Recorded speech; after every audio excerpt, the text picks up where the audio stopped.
2025년 11월 27일 목요일 매일 성경 묵상을 시작하겠습니다. 오늘 하나님의 말씀은 느헤미야 7장 1절로 4절의 말씀입니다. 느헤미야 7장 1절로 4절의 말씀입니다. 성벽이 건축됨에 문짝을 달고 문지기와 노래하는 자들과 레위 사람들을 세운 후에 내 아우 하나니와 영문의 관원 하나냐가 함께 예루살렘을 다스리게 하였는데, 하나냐는 충성스러운 사람이요 하나님을 경외함이 무리 중에서 뛰어난 자라. 내가 그들에게 이르기를 해가 높이 뜨기 전에는 예루살렘 성문을 열지 말고 아직 파수할 때에 곧 문을 닫고 빗장을 지르며 또 예루살렘 주민이 각각 자기가 지키는 곳에서 파수하되 자기 집 맞은편을 지키게 하라 하였노니, 그 성읍은 광대하고 그 주민은 적으며 가옥은 미처 건축하지 못하였음이니라. 아멘. 오늘 본문이 되는 느헤미야 6장 15절부터 7장 4절의 내용은 이스라엘 공동체 안에 있는 내부의 적을 드러냄과 동시에 그에 따른 위기를 예상하며 그 상황을 극복하기 위해 어떤 것을 준비하였는지 우리에게 알려주고 있습니다. 먼저 6장 15절부터의 이야기는 예루살렘 성벽이 52일 만에 완성되었다는 걸 보여줍니다.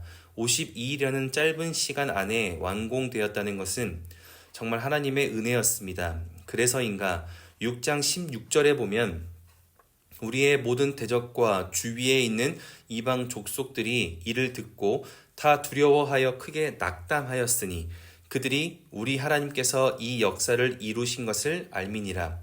여기서 낙담했다라는 말의 성경 원어의 의미는 자신감을 상실하다, 실망하다라는 뜻입니다. 즉, 이 사람들이 예상하고 기대했던 것과 달리 빠르게 완공되었고 완벽하게 성취되었기에 지금 실망하고 자신감을 잃어버린 상태인 것입니다.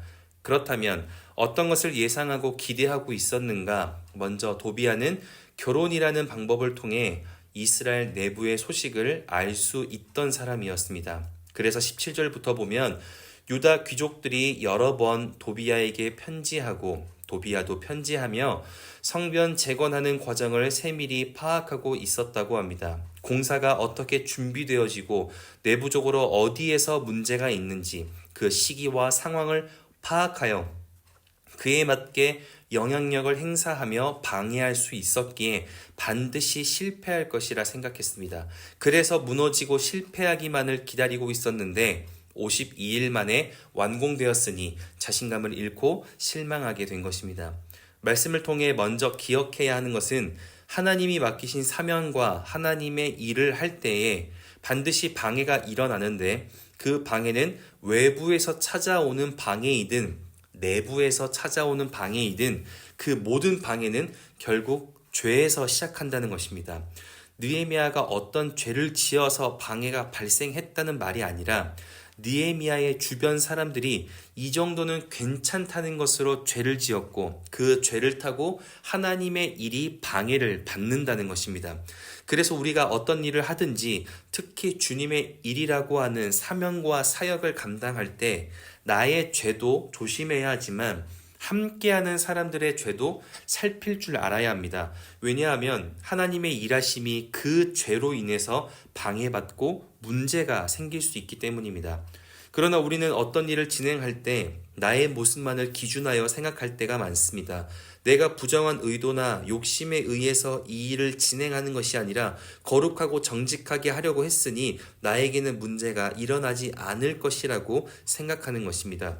그러다 보니 누구보다 선한 마음으로 감당했던 그 믿음의 일들에 문제가 생길 때 큰 실망과 억울함이 찾아오는 것입니다. 왜냐하면 나는 선한 마음으로 정직하게 살았기 때문입니다. 하지만 주변에서의 연약함으로 시작된 그 죄를 통하여 얼마든지 우리의 일은, 하나님의 일은 방해될 수 있습니다. 그러니 정말 내 문제가 아니라 나와 함께하는 사람들과 그 사람들의 연약함에서 시작한 문제라면 나 스스로를 자책한다거나 내 안에서 그 문제의 이유를 찾는다거나 너무 하나님을 원망하기보다는 앞으로 내가 이 상황을 어떻게 극복할 것인지를 결단할 수 있어야 합니다.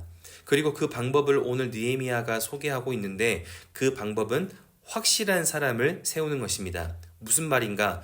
7장 1절에 보면 이제 성벽을 완공하고 문짝을 달며 문지기와 노래하는 자들과 레위 사람들을 세웁니다. 즉 레위 지파 사람들을 문지기로 세워가고 있었다는 겁니다. 본래 문지기는 성전의 출입문이나 성전의 창고의 출입을 지키는 사람들입니다. 그러나 느헤미야는 성전이 아니라 성벽, 즉 예루살렘 전체의 출입을 레위 지파가 지키게 한 것입니다. 이것은 현재 내부의 문제와 외부의 문제가 하나로 연결되어져 있기 때문에 외부의 공격을 지키고 내부의 문제를 바로잡기 위해서 하나님의 말씀 앞에 순종할 수 있는 사람들을 성벽에 배치하게 된 것입니다. 또 2절에 그 문지기들과 예루살렘 전체를 관리할 사람을 2명 세우는데 한 명이 느헤미야의 동생으로 추정되는 하나니이고 또 하나는 영문의 관원 하나냐입니다. 영문은 성전 북쪽에 위치했었던 망대를 가리키는데 성전을 보호하기 위해 매우 중요한 위치에 있던 망대입니다. 그런데 그곳에서 근무하던 하나냐를 전체 관리자로 임명하는데 그 이유가 충성스러운 사람이고 하나님을 경외하는 사람이었기 때문입니다. 여기서 하나님을 경외한다라는 말은 하나님을 두려워할 줄 안다는 말이고 충성스럽다고 할 때 이 충성한다는 말의 원어를 보면 이런 뜻입니다. 하나님의 말씀에 확실하다, 그래서 안전하다라는 말로도 사용하는 말입니다. 즉 하나냐를 예루살렘 전체를 관리하는 사람으로 세운 이유는 하나님의 말씀 앞에 확실한 사람이었기 때문에 또 다른 표현으로 하나님의 말씀으로 이미 안전을 경험한 사람이었기 때문에 내부적으로 흔들림을 경험하고 있었던 그리고 앞으로 찾아올 어려움과 문제들을 대비해야만 했던 이스라엘을 위하여 느헤미야는 하나냐를 세운 것입니다.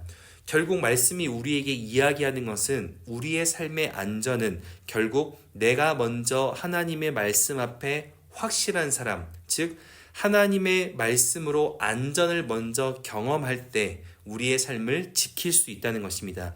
느헤미야가 빠르게 내부적인 문제와 외부적인 문제를 해결하기 위해 책임자를 세워야 했다면 말씀 안에 안전을 경험하는 사람이 아니라 능력 있는 사람을 뽑았어야 했습니다. 그러나 느헤미야는 빠르게 이 혼란들이 사라지기를 원했지만 영원한 평안을 바라고 있었기에 결국 하나님 말씀 안에 이미 안전과 평안을 그리고 확신을 가지고 있었던 하나냐를 세우게 된 것입니다. 그리고 문지기들도 그 하나님의 말씀 안에서 안전을 누리고 그것을 알고 있는 레위 지파를 세우게 된 것이죠. 그러니 말씀을 기억할 수 있다면 오늘 하루 우리는 이것을 확인해야 합니다. 나는 하나님의 말씀 안에 안전함을 경험하고 있는가? 그리고 내 삶의 빠름을 위하여 나는 기도하고 있는가? 아니면 영원을 위하여 나는 기도하고 있는가?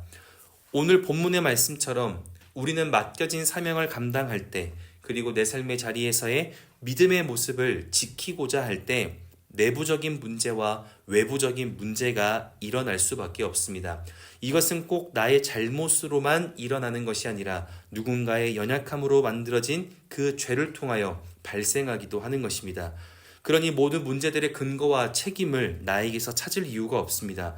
하나님의 사람으로 하나님을 향한 믿음과 간절함과 소망함이 깊을수록 오히려 주변의 연약함으로 나의 일이 방해받고 하나님의 일이 제한받을 때가 많을 것입니다.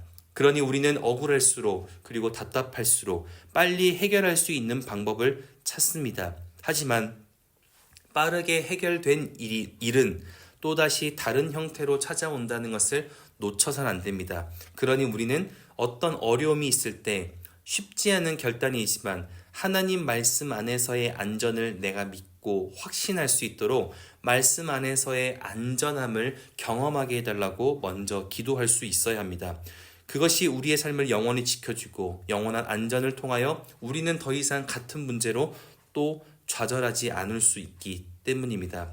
그러니 오늘 하루 당장의 상황을 두고 기도할 수는 있지만 내 안에 하나님이 주시는 안전을 깊이 경험하게 해달라고 함께 기도할 수 있기를 바랍니다. 그렇게 오늘 하루가 나를 찾아오는 문제들 안에서 발견되는 분노와 억울함에 집중하는 날이 아니라 어떤 상황 속에서도 나에게 말씀하시는 하나님 안에서의 안전을 집중하고 바라고 그렇게 그 하나님이 주시는 평안과 안전을 경험할 수 있는 누구보다 행복하고 안전적인 평안한 목요일 될 수 있기를 주님의 이름으로 축복합니다. 기도하겠습니다. 사랑이신 아버지 하나님, 오늘도 말씀으로 우리의 삶을 결단하게 하시니 감사합니다. 우리를 찾아오는 많은 문제들 앞에 더 좌절하고 더 흔들리지 않기를 원합니다. 더욱이 모든 어려움 가운데 그 책임과 이유를 나에게서 찾지 않기를 원합니다. 나에게 찾아온 많은 걱정과 막막함의 문제를 하나님 안에서 찾고 하나님 안에서 확인하게 하셔서 그렇게 바라기는 그 하나님 앞에 우리의 삶을 내어놓고 기도하기 시작할 때 하나님이 주시는 평안과 그 회복의 은혜와 그렇게 안전을 허락하시는 주님을 경험하게 하시고 그 하나님의 안전성으로 모든 삶을 마주하고 극복하고 내 모든 어려움들을 살아내게 하여 주시옵소서. 그렇게 인도하실 주님께 감사와 찬양을 올려드리며 이제는 우리 주 예수 그리스도의 은혜와 하나님의 사랑하심과 성령의 내주교통 역사하심이 어떤 삶의 문제를 만나든지 하나님 안에서의 안전을 확신하며 그 평안을 의지하며 모든 상황을 믿음으로 이겨내고 극복하기를 소망하며 결단하고 돌아가는 함께 예배하는 모든 하나님의 사람들 머리 위에 그리고 멀리 해외 군내 지방에 있는 가족들 우리 교회 환우들과 우리 교회와 복중의 생명까지 이제로부터 영원토록 함께하옵시기를 간절히 축원하옵나이다. 아멘.